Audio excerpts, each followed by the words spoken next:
Hey everybody, so I'm just kind of getting back to hopefully getting back into a routine of being a little bit more regular in my posts. There's a lot of things that are coming up. A lot of people are asking lots of questions and reaching out, and so I'm going to do my best to try to answer questions that I think will also, be relative to and relate to a lot of people.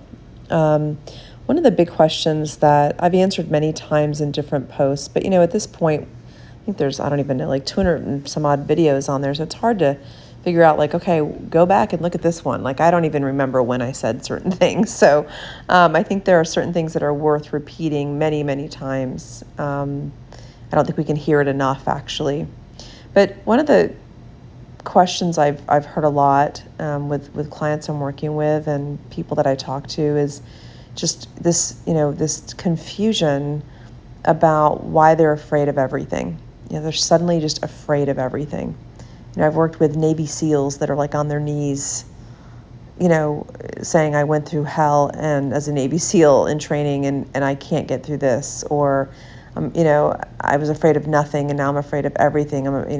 Life is my biggest fear. You just heard me probably do a video on exposure and response prevention, and I was talking about the exposure in this for many people going through medication and benzo withdrawal is waking up, just being alive. The day is an exposure. But this idea of why we are afraid of everything in this and what happens, I want to give some real explanation for that because there is a good explanation for it. And I think sometimes the psychoed and the awareness of it makes sense, even if we don't like it or it feels unbearable. Sometimes simply knowing, okay, this is what's going on, and this is why I feel this way, helps us, get regulated a little bit and certainly normalizes it.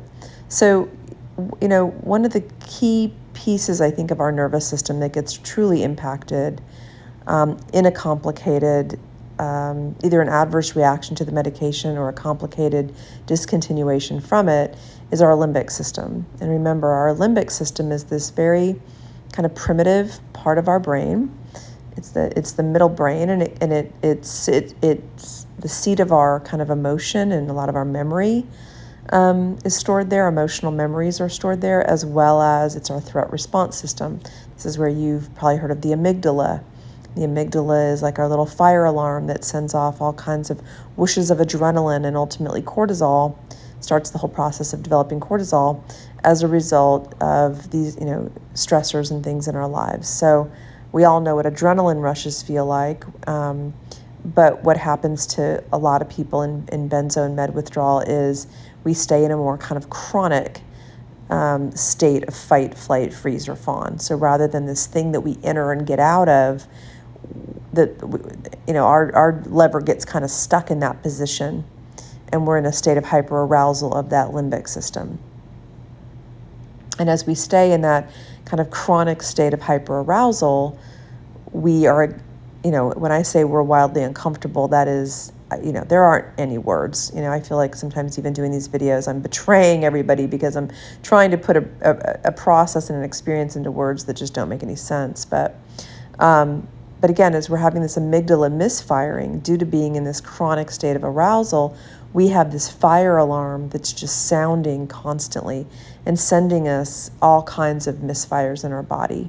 Whether those misfires are literally feelings of burning skin and agitation and feeling like your skeleton wants to run out of your body and go down the street, feeling like there's an invisible force field around you or an invisible gunman at your back, or whether it comes in the form of a band around your head or a heart palpitation,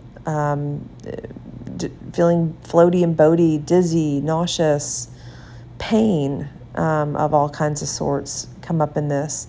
Tinnitus, blurry vision, anxiety, and obviously this kind of chronic state of fear. So as we're in this state of hyperarousal, we're kind of stuck in this state, we are now going to perceive everything potentially as a threat. Our past, our present, our future. You've heard me say a million times, teddy bears become grizzly bears. Everything looks and has the potential to look and feel sinister when you are in this level of a sensitized nervous system. Okay, everything has a potential to look scary. But what's happening is really our limbic system is doing its job. It's just doing its job basically on steroid and crack. And you've heard me say this many times, its job, our threat response system, is meant to keep us alive. It has no interest in whether we are feeling happy, content, connected. No, its only job is to keep sounding an alarm that it feels it needs to sound to tell us that we are in danger and to get us to do something. That do something is the 4 F's. The do something is I'm going to fight, flee, I'm going to freeze, I'm going to fawn, meaning I'm going to capitulate and people please and twist myself into a pretzel. I'm going to do something in response to not only this alarm sounding, but all the weird feelings and thoughts that go along with it. And again, as we stay in this chronic state, and then we are probably reacting in this chronic state because it feels like it's being done to us, we can enter into all kinds of things like doom and gloom and dread, but also depression and apathy become a part of this because we wear down, we get tired. We can certainly have symptoms like depersonalization, derealization, or intrusive looping thoughts, all of these things. But the core fear that I think really occurs in all of this is what if I can't handle this? What if this gets worse? I don't think I can handle it. Sometimes it doesn't even come in the form of a what if. Sometimes it just comes in the form of a command. I can't handle this, right? And so again, why am I so afraid? Because as your nervous system has gotten tagged, as you are in an angry, revved up system that is in hyper-arousal, a big part of that nervous system that gets tagged in this is our limbic system. It's a very common symptom that people are afraid. I would say it's one of the most common symptoms in this. There's so many things, over 200 plus ways that this can manifest, but I think fear and a pervasive sense of fear is a very, very common one. And again, it makes sense. So again, if we think about, now we've got this dysfunctioning limbic system. We've got this misfiring limbic system. It's sending off flares left and right, okay? And it's sending off whooshes of anxiety and adrenaline and cortisol that are running through our bodies and just keeping everything in this hyper-aroused state. And our mood and our thoughts and our memories and everything gets funneled through this. You've heard me say we don't see the world as it is, we see the world as we are. When our nervous system is one of fear and terror and agitation and danger, everything we're going to be thinking, feeling, experiencing is going to be funneled through that lens. And again, you've heard me just talk about with the ERP stuff, and when I work with people on that, this is not to say, and I want to reiterate this, there is no part of me that is saying we can think our way through this. In fact, my experience and the experience I see of so many people is that it's the thinking, it's the stinking thinking that makes it so much worse. It's the idea that if we could rationalize and assess and evaluate and analyze and compare and all of that stuff that we do in the thinking realm, it turns into rumination really quickly.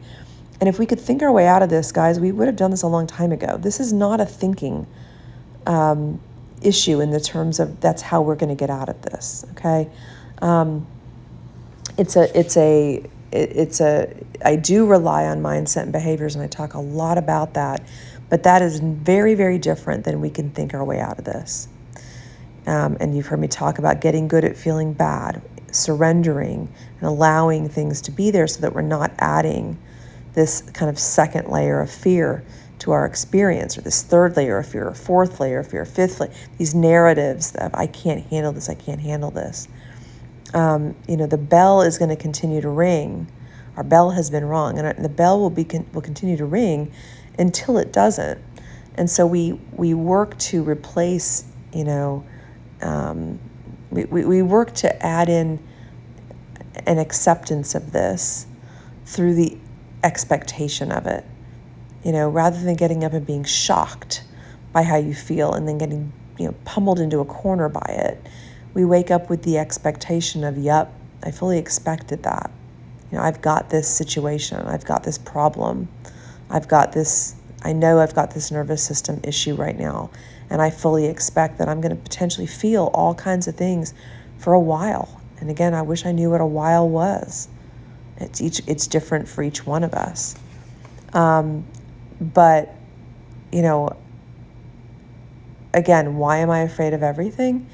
Because in everything, you're looking at it through that particular lens of fear. You're looking at it through that distorted lens where you are in a state of hyper-arousal and fight, flight, freeze, or fawn is highly activated. And again, when we're in that place, doing life is really hard, right? Not only are we, I think I just went over this the other day, but if I did, I'll just say it again. We are a soup.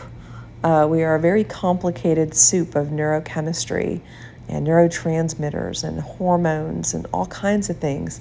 And, I get frustrated because I feel so many people in the medical and mental health community try to make this so simple, try to see us as so simple. You're on a benzo, you took a benzo, now we're going to take you off the benzo, like it works that way. And again, I don't want to, keep going down that rabbit hole, but it doesn't work that way.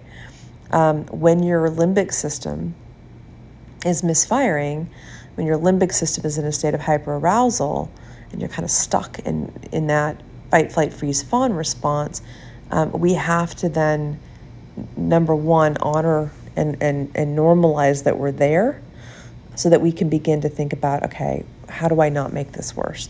May not be a lot of things I can do to make it better right now. How do I try to not make it worse? And that's a good enough start. That is definitely a good enough start. So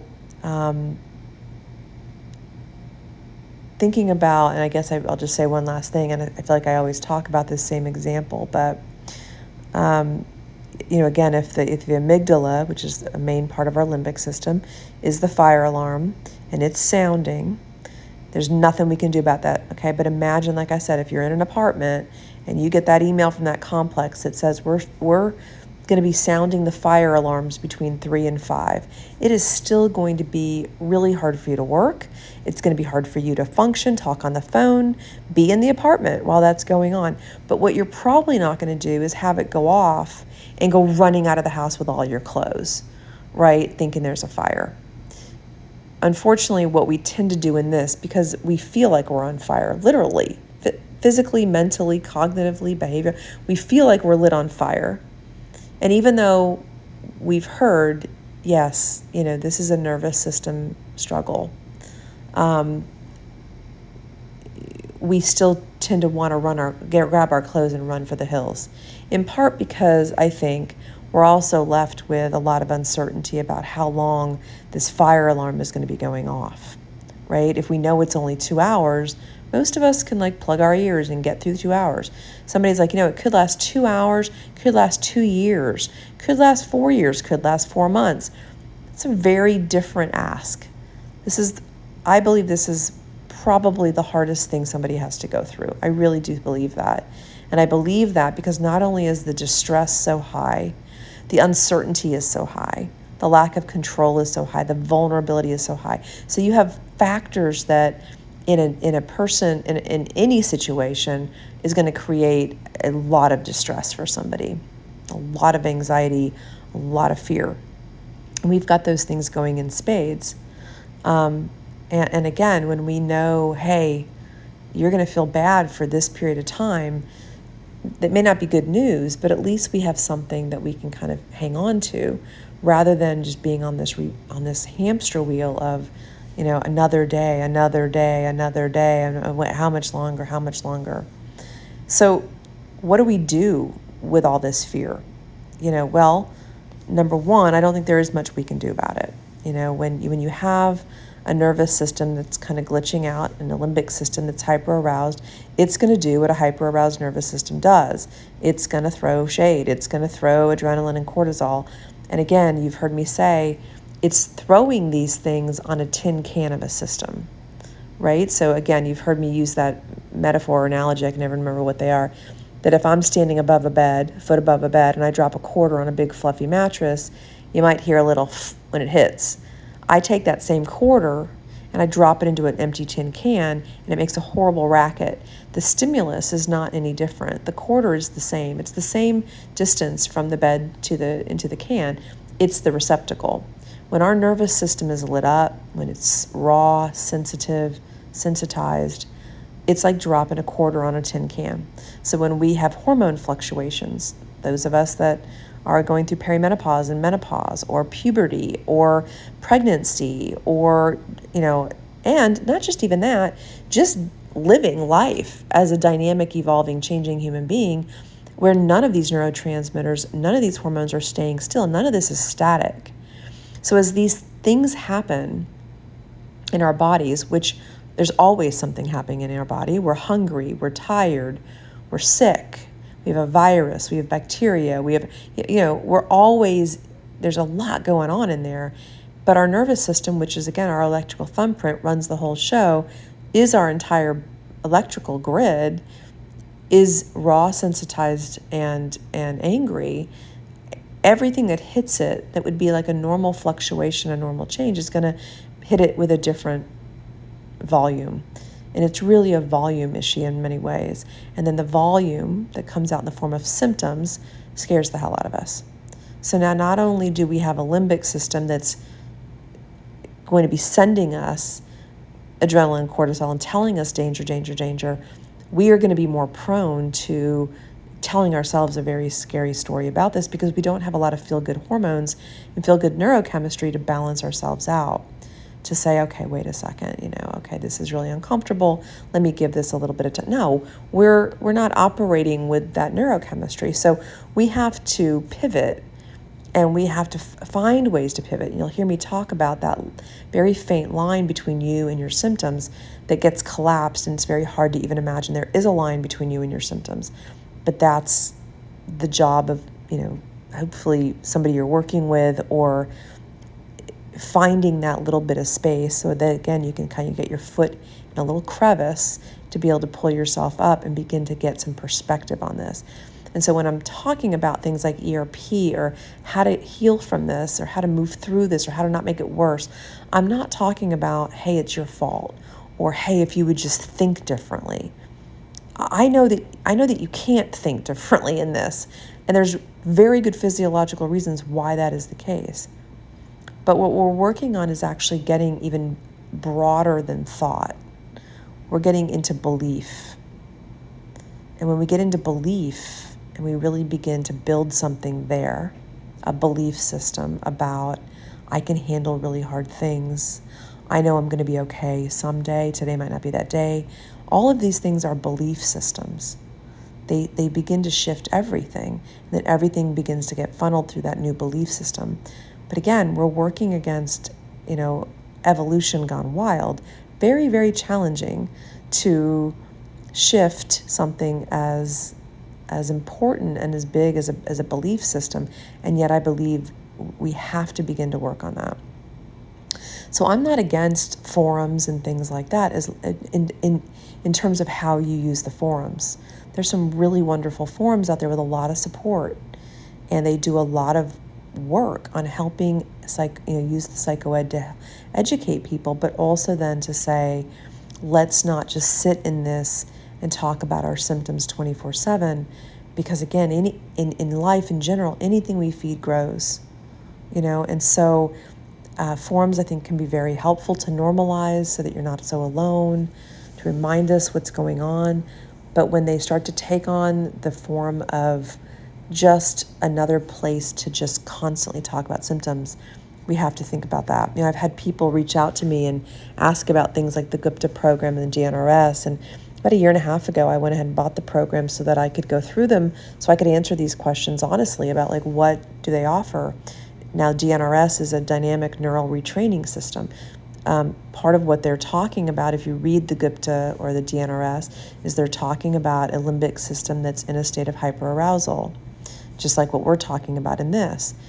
If you begin to look at some of the premises of DNRS or Gupta, one of the main premises right off the bat is you've got to stop talking about your symptoms.